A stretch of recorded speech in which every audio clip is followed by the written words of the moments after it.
경기도 독립야구단 파주 챌린저스 소속 김동진 내야수 선수가 한국야구위원회 KBO 신인 드래프트에서 삼성 라이온즈에 지명돼 프로 선수의 꿈을 이루게 됐다. 21일 서울 중구 웨스틴 조선 호텔에서 열린 이번 2021 KBO 리그 2차 신인 드래프트에는 고등학교 졸업 예정자 856명, 대학교 졸업 예정자 269명, 해외 및 독립야구 등 기타 선수 8명 등 총 1133명이 참여했으며 이 가운데 100명의 선수가 프로 구단의 지명을 받아 11대 1의 경쟁률을 기록했다. 이번 드래프트에 참여한 경기도 리그 참여 선수는 4명으로 각 구단 스카우터들이 가장 주목한 파주 챌린저스의 내야수 김동진 선수는 지난해 경기도 독립야구리그에서 타율 1위 0.458에 이어 올해에도 리그 타율 1위 0.481을 기록 중이다. 경기도는 지난해 4월부터 이재명 경기도지사의 공약으로 전국 최초 경기도 독립야구단 경기도 리그를 운영 중이다. 연천 미라클, 파주 챌린저스, 고양이너스, 용인 빠따영이 소속돼 있으며 오는 11월까지 108경기와 결선리그 5경기 등 총 113경기를 치른다. 도는 리그 운영뿐만 아니라 프로 구단을 초청한 자체 드래프트를 통해 경기도 독립야구 소속 선수들이 프로에 더 많이 진출할 수 있도록 기회를 제공할 예정이다. 도 관계자는 앞으로도 선수들이 실패에 좌절하지 않고 꿈을 향해 달려갈 수 있도록 독립야구리그 지원을 지속할 계획이라고 말했다. 다음은 한정판 지역화폐 뉴스입니다. 경기도가 추석 경기를 살리기 위해 한정판 지역화폐를 지급하기로 한 가운데 소비지원금 지급 발표 이후 경기지역화폐 신규 등록과 소비지원금 지급 기준일 이후 사용 금액이 각각 2배가량 증가한 것으로 나타났다. 도는 추석을 앞두고 코로나19로 어려운 골목시장과 소상공인 등 지역경제 활성화에 도움이 될 것으로 기대하고 있다. 21일 경기도와 경기도시장 상권진 흥원이 집계한 자료에 따르면 경기도의 한정판 지역화폐 지급 기준일이 시작된 18일부터 20일까지 경기도 지역화폐 사용 금액은 하루 평균 143억 원으로 나타났다. 앞서 평상시라고 할 수 있는 6월부터 8월까지 석 달 동안 경기도 재난기본소득 등 정책 발행분을 제외한 경기 지역화폐 일반 발행 사용 금액은 일평균 63억 원으로 227%가 증가한 셈이다. 정책 발행은 아동수당, 출산지원금, 청년기본소득 등 정책 대상자에게 제공되는 지원을 지역화폐로 지급하는 것을 말하며 일반 발행은 이용자가 자신의 돈으로 지역화폐를 충전하고 사용하는 것을 말한다. 경기도 지역화폐 신규 등록도 크게 늘었는데 이재명 경기도지사가 소비지원금 지원 계획을 밝힌 지난 9월 9일 이후부터 20일까지 12일 동안 일평균 1만 1,741건이 경기도 지역화폐 신청을 했다. 6월부터 8월까지 석 달 동안 일평균 신청 건수가 일평균 5,949건점을 감안하면 이 역시 2배, 197% 가까이 늘어난 셈이다. 경기도 지역화폐 등록과 사용 주의를 살펴보면 신규 등록의 경우 9일 소비지원금 발표와 함께 당일 14,526건으로 증가했으며 지급 기준일인 18일 19,337건으로 최대치를 기록했다. 사용액은 18일 193억 원, 19일 148억, 20일 88억 원으로 모두 6에서 8월 일평균 63억 원을 넘었다. 경기도는 이 같은 증가 추이를 볼 때 경기도 소비지원금이 코로나19로 힘들어하는 소상공인과 골목시장의 활기를 다시 불어넣을 수 있을 것으로 보고 있다. 실제로 경기도 자료에 따르면 도내 카드형 경기도 지역화폐 가맹점은 모두 50만 3,980개소로 이 가운데 연매출 3억 원 이하 소상공인이 37만 245개소로 전체의 74%를 차지한다. 올 상반기 기준 경기도 지역화폐 결제 현황을 살펴보면 전체 결제액 1조 3,107억 원, 가운데 3억 원 이하 소상공인 가맹점의 결제액은 4,781억 원으로 전체의 36.7%를 차지하고 있다. 이는 BC카드 결제액과 대비되는 결과를 보이는데 올 상반기 경기도 내 BC카드 결제액은 총 19조 1,242억 원으로 이 가운데 매출 10억 원을 초과하는 대형 점포가 차지하는 비율은 12조 2,361억 원으로 64%를 차지한다. 3억 원 이하 소상공인의 결제액은 3조 3,486억 원으로 17.5%다.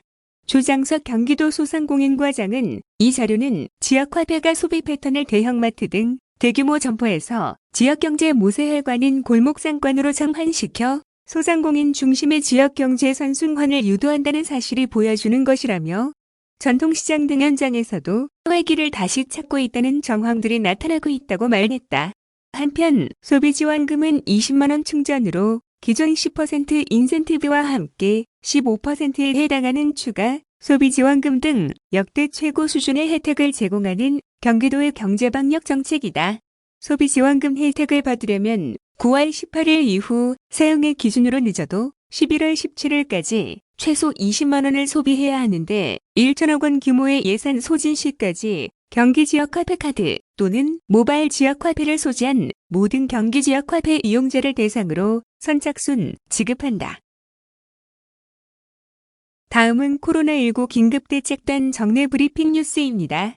지난 한 달간 경기도 코로나19 확진자 중 감염 경로가 불확실함 쪽이 그렇지 않은 쪽보다 60대 이상 고령 비율이 높고 상태도 상대적으로 위중해 감염 경로를 모르는 확진자를 줄이는 일이 시급하다는 조사 결과가 나왔다. 임순광 경기도 코로나19 긴급대책단 공동단장은 21일 정례 기자회견을 열고 8월 14일부터 9월 12일까지의 경기도 유행역 특성을 설명했다. 도에서 처음으로 하루 확진자 100명을 넘겼던 지난 8월 14일부터 9월 12일까지 30일간 총 2,174명이 확진됐다. 이 중 60대 이상 고령자는 36.4% 수준이며 21일 0시 기준 30명이 사망해 단순 치명률은 1.38%다. 사망자 평균 연령은 80.1세다. 연령대별로는 50대 1명, 60대 1명, 70대 13명, 80대 12명, 90대 3명으로 대부분 70세 이상 고령층에서 발생했다. 진단 시 경로 불확실로 분류된 사람은 333명으로 전체 2,174명 중 15.3%였다. 증상이 있어 보건의료기관에서 검사나 진료 과정 중 발견되는 경우가 많았으며 중증 상태로 후송되어 사망 후에 확진되는 사례도 소수 있었다.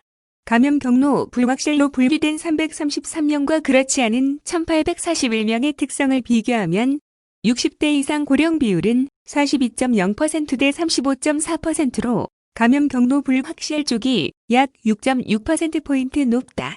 젊은 연령대에선 증상이 경미한 경우가 많아 검사나 진료를 받지 않아 발생한 차이로 추정된다. 생활치료센터가 아닌 의료기관에서 격리 치료를 받은 비율도 60.7% 대 50.7%로 경로 불확실 분류자가 약 10%포인트 높다. 현재까지 단순 계산만 치명률도 3.60% 대 0.98%로 차이가 난다.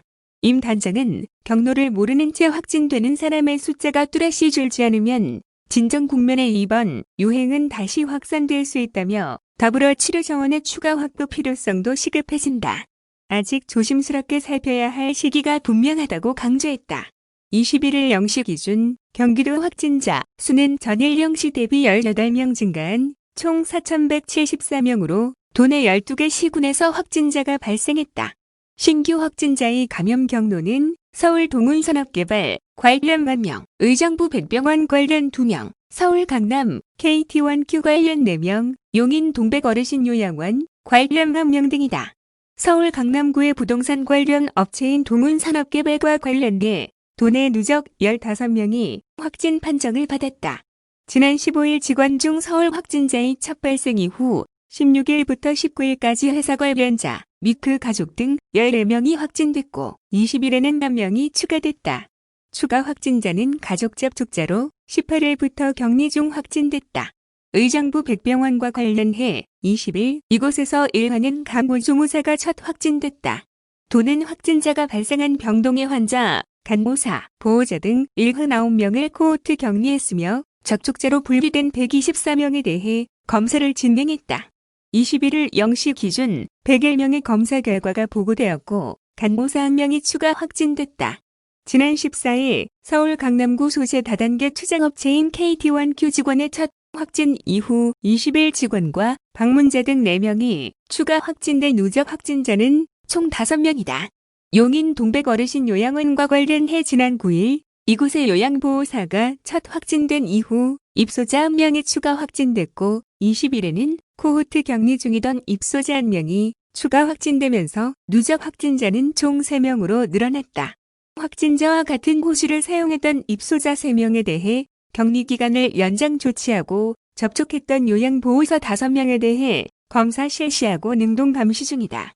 21일 0시 기준 경기도는 총 15개 병원에 646개의 확진자 치료 병상을 확보하고 있으며 현재 사용 중인 병상은 53.1%인 343병상이다. 경기 수도권이 생활치료센터와 제3, 4, 5호 생활치료센터 등 총 4개 센터에는 20일 18시 기준 175명이 입소하고 있어 17.2%의 가동률을 보이고 있다. 잔여 수용 가능 인원은 840명이다. 21일 0시 기준 중환자 치료 병상은 10개 병원에 총 34개 병상이 확보돼 있다. 이날 가톨릭대학교 성빈센트 병원이 3개의 중환자 병상을 제공했으며 경기도 의료원 암성병원도 24일에 중환자 병상 3개를 추가해 총 10병상으로 확대 운영한다. 다음은 주한 스리랑카 대사관 경기도의 외국인 노동자 의료 지원 감사 서한을 전달 뉴스입니다. 경기도가 의료 혜택을 받을 수 없는 외국인 노동자의 치료를 지원해 주한 스리랑카 대사관으로부터 21일 감사 서한을 받았다. 사지맨디스 주한 스리랑카 대사는 이재명 경기도지사에게 보낸 서한을 통해 코로나19의 전 세계적 대유행 가운데서도 자국민이 치료를 받을 수 있도록 지원을 해준 이재명 지사의 배려와 이타적인 행동에 대해 감사드린다며 이는 대한민국과 스리랑카 양국의 관계를 더욱 발전시킬 것이라고 밝혔다. 대사관에서 이 같은 감사 서한을 보낸 이유는 경기도가 시행 중인 외국인 노동자 의료 지원 사업을 통해 한 스리랑카인이 신속히 치료를 받을 수 있었기 때문이다. 2014년 입국해 경기도 광주 소재 농장 등에서 일하던 스리랑카 출신 30대 A씨는 38도씨 이상의 고열로 지난달 23일 경기도 의료원 이천병원에 입원했고 결핵 진단을 받았다. 돌봐줄 가족도 없고 건강보험도 없던 A씨는 설상가상으로 결핵 치료 중이던 지난달 30일 뇌경색까지 발병했다. 이에 도는 외국인들 노자 등 의료 지원 사업으로 A씨의 치료비를 지원했으며 원내 신경과 및 재활의학과의 협진을 통해 재활치료를 병행했다. 치료를 마치고 건강을 되찾은 A씨는 21일 퇴원 후 주한 스리랑카 대사관에서 본국으로 귀국시킬 예정이다. 대사관 측은 이날 경기도 의료원 이천병원을 찾아 의료원 측에 고마움을 전하며 이재명 지사 앞으로 감사 서한을 전달했다. 외국인 근로자 등 의료 지원 사업은 보건복지부에서 2005년부터 전국적으로 실시하고 있는 사업이다. 경기도는 건강보험 등 의료보장제도에 가입하지 못하는 노숙인과 외국인 근로자 등 취약계층에 대해 경기도 의료원 6곳과 민간병원 13곳을 통해 총 진료비의 90%를 지원하고 있다. 지난해 560명, 올 상반기 135명이 지원받았으며 도는 인도적 차원에서 사업을 지속 실시할 예정이다.